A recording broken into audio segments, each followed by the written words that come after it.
¿Qué tal, amigas y amigos? Bienvenidos una vez más a Informe del Sur. Desde la TV Cooperativa y desde la provincia de La Pampa le damos nuestra mirada sobre lo que sucede en Latinoamérica. Y esta semana tenemos noticias muy importantes, como lo anticipábamos el viernes anterior. Chile finalmente votó con un 70% de aprobación a la reforma de una nueva constitución.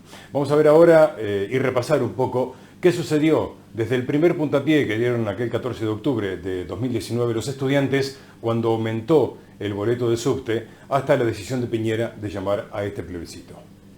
El 6 de octubre, a las 0 horas, comenzó a regir el aumento en el precio del pasaje del metro.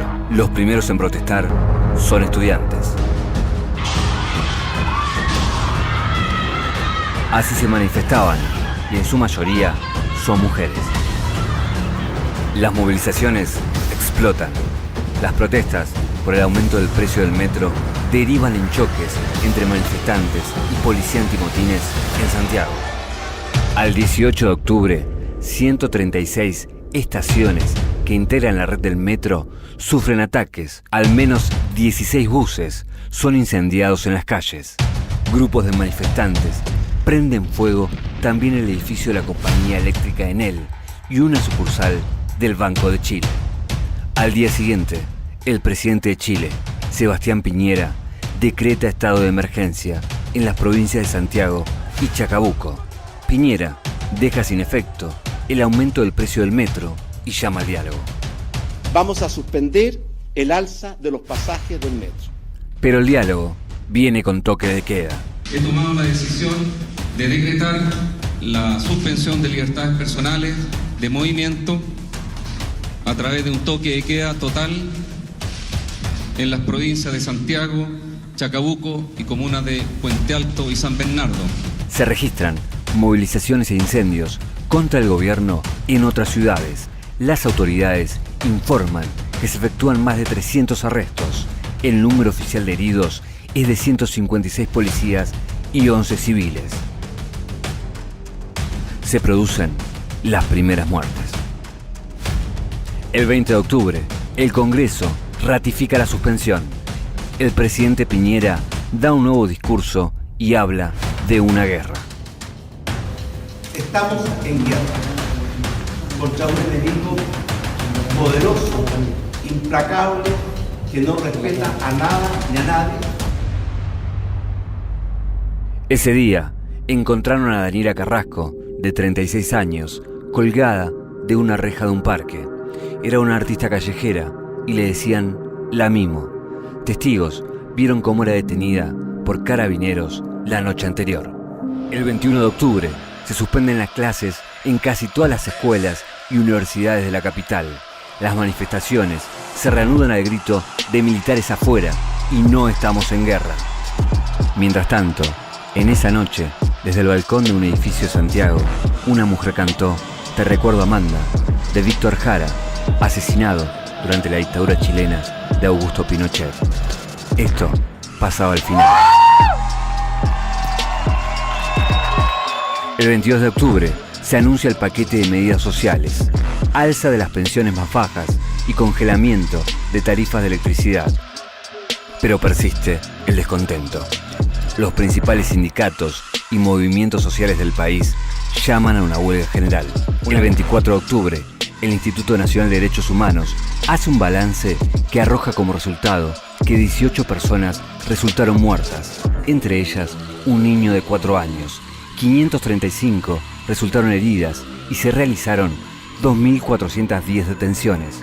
Se denuncian torturas. Sebastián Piñera anuncia un plan para poner fin al toque de queda y al estado de emergencia. El 25 de octubre se realiza la marcha más grande en Plaza Italia, rebautizada como Plaza de la Dignidad, que reúne a más de 1.200.000 personas en Santiago. El 30, el mandatario anuncia que Chile no será sede del Foro de Cooperación Económica Asia-Pacífico, ni de la Conferencia de Naciones Unidas sobre Cambio Climático.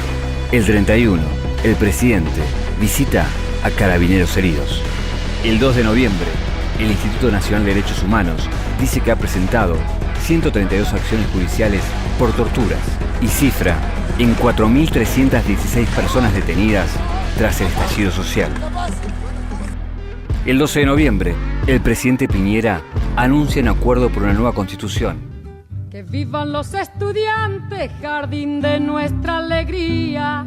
Son aves que no se asustan de animal ni policía. Y no le asustan las balas ni el ladrar de la jauría. Caramba y zamba la cosa, que viva la astronomía. Chile celebra por todo lo alto el comienzo de una nueva etapa en su historia. Han conseguido lo que hace un año parecía una quimera, acabar con la Constitución heredada de la dictadura de Pinochet. Regimientos, pajarillos libertarios, igual que los elementos. Caramba y zamba la cosa, que viva lo experimento. Bueno, muy bien. Después de esto seguimos con el plebiscito. Vamos a ver qué sucedió el día de la votación, ¿sí? Porque hay un dato muy interesante. Tuvo la participación más alta desde que las elecciones en ese país no son obligatorias. Los chilenos decidieron reemplazar la constitución redactada durante el régimen militar de Augusto Pinochet y lo harán a través de una convención constitucional con 155 ciudadanos que serán elegidos en una próxima jornada electoral prevista para abril de 2021. Cientos de personas se tomaron la Plaza Italia, rebautizada como Plaza Dignidad durante las manifestaciones, para celebrar. Incluso desde antes que cerraran las urnas, los manifestantes comenzaron a llegar a la icónica plaza, epicentro de las marchas iniciadas en octubre de 2019, que desencadenaron en la convocatoria a este plebiscito. El presidente Sebastián Piñera calificó la jornada como un triunfo de la democracia. Hasta ahora la Constitución nos ha dividido. A partir de hoy, todos debemos colaborar para que la nueva Constitución sea el gran marco de unidad, de estabilidad y de futuro. Y es que la jornada supera cifras históricas de participación. Podría ser una de las más altas desde que el voto empezó a ser voluntario en 2012. La votación se desarrolló en medio de medidas de seguridad para prevenir la propagación del COVID-19, con un horario específico para los mayores de 60, el uso obligatorio de mascarillas y cada votante debía llevar su propio bolígrafo. No es un domingo cualquiera, es un domingo histórico. Hoy día es el día en que Chile literalmente escribe que se despertó. Esto es un proceso que lleva un año ya. Y hoy día es el día en que finalmente podemos ver esos frutos. Ahora empiezan las campañas de los miembros de la Convención Constituyente, que empezarían a trabajar en mayo de 2021. Muy bien, y con esto hacemos la primera pausa aquí en Informe del Sur. Como siempre nos siguen en las redes sociales, en Facebook y en YouTube como Informe del Sur. Cuando regresamos tenemos más información sobre nuestra Latinoamérica. Gracias.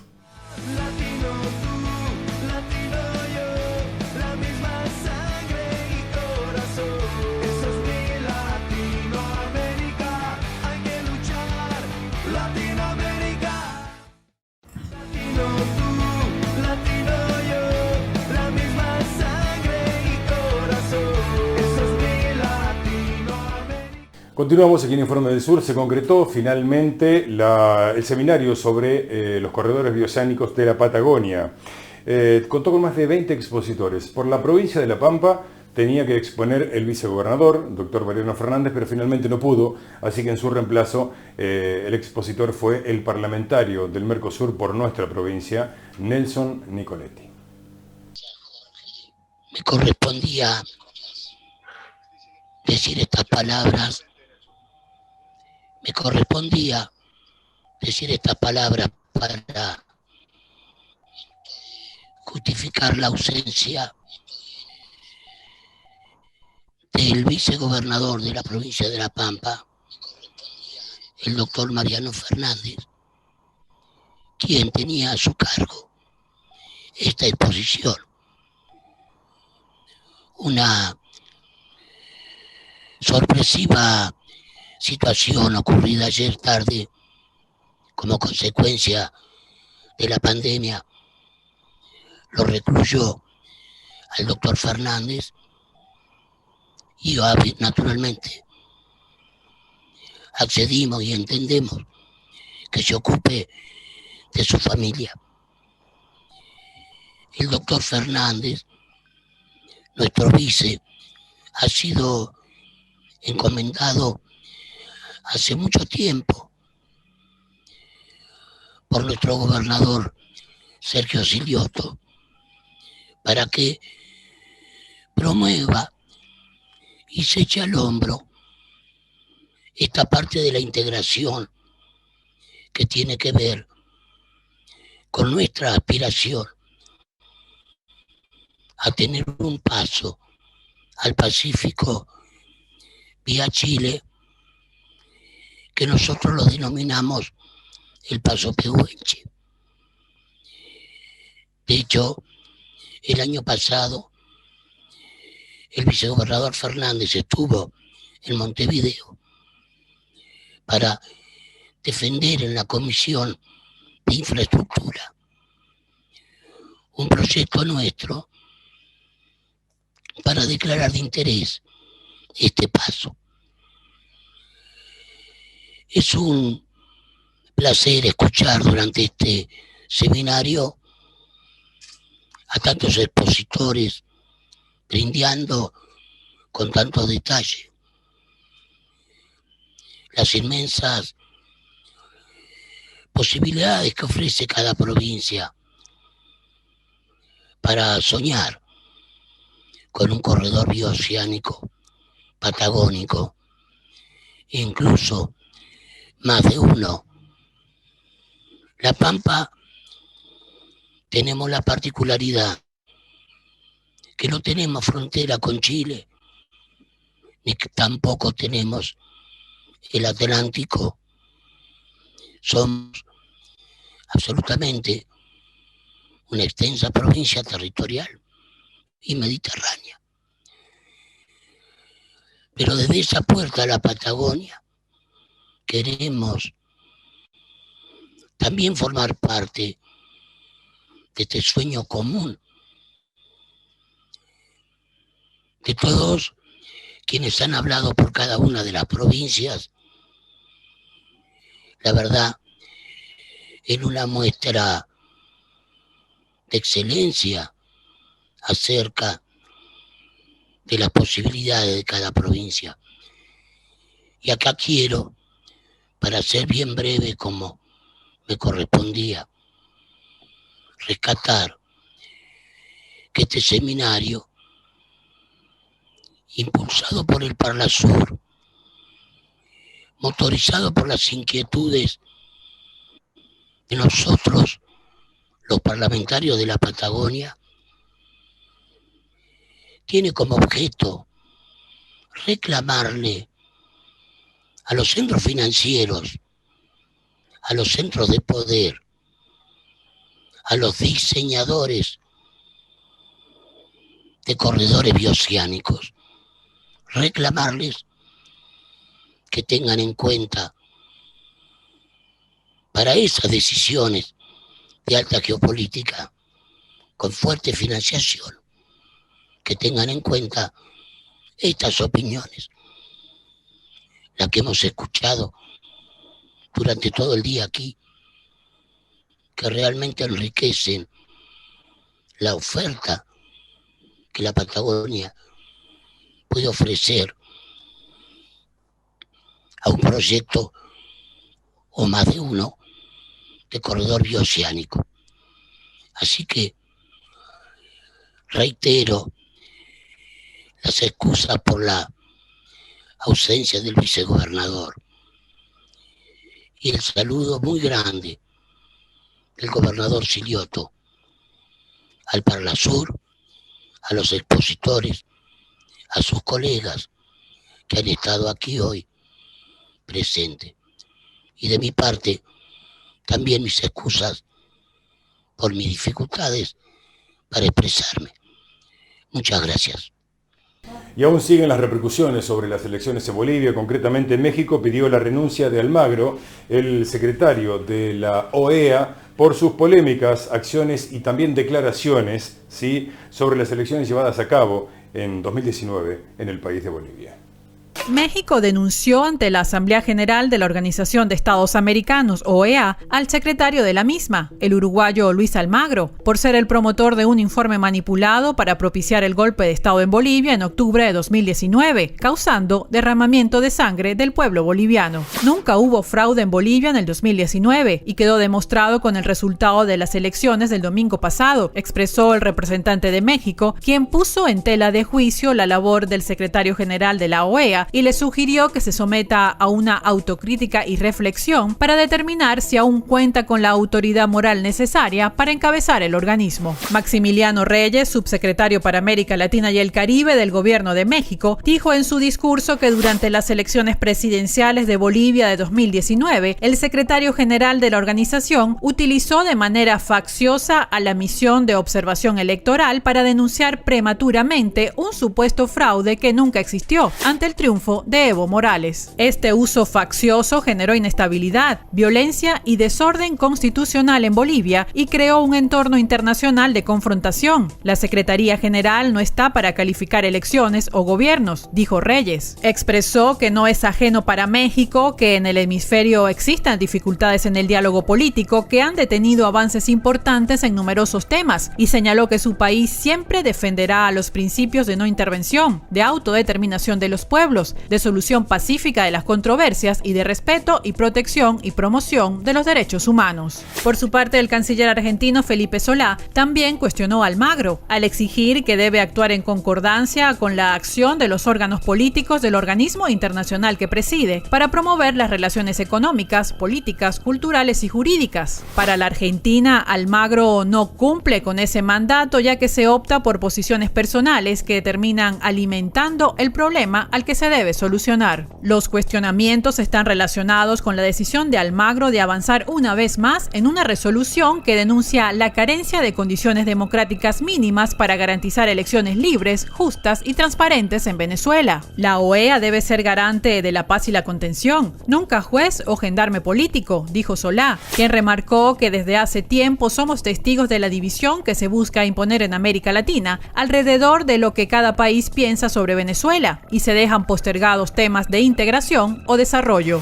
Argentina va a denunciar la violación de todos los derechos humanos donde sea, sin distinciones, y cuestionó las sanciones y los bloqueos a Cuba y Venezuela porque perjudican a los más pobres. Integración, producción, crecimiento económico, cooperación para la salud, cooperación entre nuestros países, son temas postergados frente a uno solo. Mientras tanto, sigue nuestro atraso frente a otros continentes, pero nos peleamos por eso. La Argentina se pregunta cómo se llegó a esta situación y a quién le conviene, sentenció Solá. Asimismo, el Grupo de Puebla, conformado por exmandatarios, legisladores políticos y personalidades progresistas de la región, expresó que tras las elecciones en Bolivia es claro que el liderazgo regional del secretario general de la OEA, Luis Almagro, resulta seriamente cuestionado. El papel que jugó en la desestabilización democrática de Bolivia y las relaciones excluyentes que mantiene con otros países del área lo inhabilitan para seguir ejerciendo el papel de mediación y facilitación democráticas que debería desempeñar al frente de tan importante cargo. Su salida ayudará a recuperar la paz en la región y reactivar la integración regional que tanta falta ha hecho en estas épocas de pandemia, señalaron los progresistas. Y aquí hacemos una nueva pausa, ¿sí? La última. Regresamos enseguida con más información en Informe del Sur por la TV Cooperativa. Ya volvemos.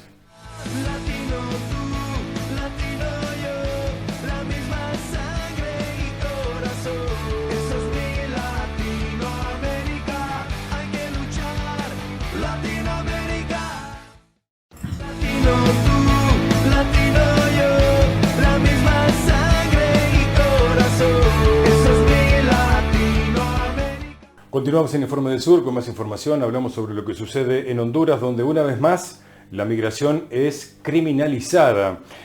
Son varios los estados de América que desarticulan la caravana de hondureños migrantes. Esto lo vemos en el siguiente informe. Las migraciones irregularizadas del Triángulo Norte de Centroamérica con destino principal Estados Unidos no solo remiten a procesos de movilidades humanas transfronterizas de carácter forzado y fuertes cambios y ajustes en el mercado laboral y la estructura productiva de los países de origen y destino. También y especialmente aluden al endurecimiento o securitización y militarización de las fronteras y a la reciente criminalización del migrante en el origen, tránsito y destino. Las fronteras se han vuelto territorios de exclusión para los trabajadores precarizados y sin documentos, para desempleados y hambriados, y dispositivos de violencia hacia estas poblaciones precarizadas. A fines de septiembre y principios de octubre salió una caravana de migrantes hondureños de San Pedro Sula, conformada por hombres, mujeres, familias, adolescentes y niños. Las causas de esta caravana migrante fueron las situaciones adversas que ya existían desde hace años y solo se han acentuado con la pandemia, y remiten a la pobreza crónica y estructural, a la falta de empleos, a los salarios insuficientes, además de la consabida corrupción y la violencia generalizada de corte intrafamiliar y de las pandillas y el crimen organizado. No obstante, las caravanas, lejos de ser dirigidas y provocadas por intereses de grupos ajenos a los migrantes,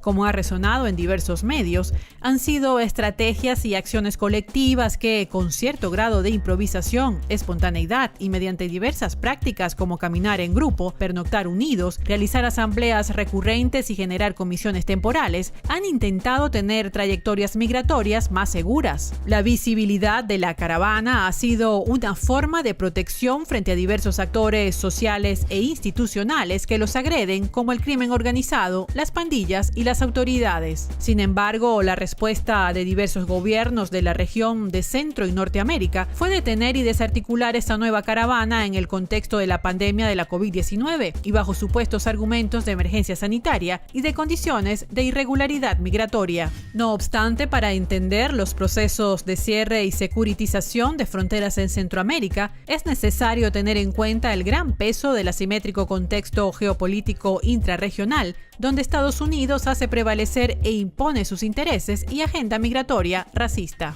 Particularmente acentuada ha sido la presión estadounidense de carácter económico, mediante la remoción de planes de ayuda, la imposición de sanciones y la amenaza de aranceles para que los países de la región centroamericana contengan a cualquier costo las caravanas migrantes.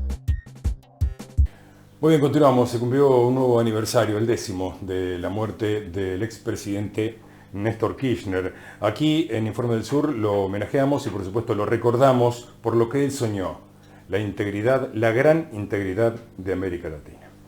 Quisiera que me recuerden sin llorar ni lamentarme. Quisieran que me recuerden por haber hecho caminos, por haber marcado un rumbo, porque emocioné su alma, porque se sintieron queridos, protegidos y ayudados, porque interpreté sus ansias, porque canalicé su amor. Quisiera que me recuerden junto a la risa de los felices, la seguridad de los justos, el sufrimiento de los humildes. Quisiera que me recuerden con piedad por mis errores, con comprensión por mis debilidades, con cariño por mis virtudes. Si no es así, prefiero el olvido, que será duro castigo por no cumplir mi deber de hombre. Joaquín Areta. Muy bien, amigos, y aquí cerramos el programa del día de hoy. Espero que le haya pasado muy bien.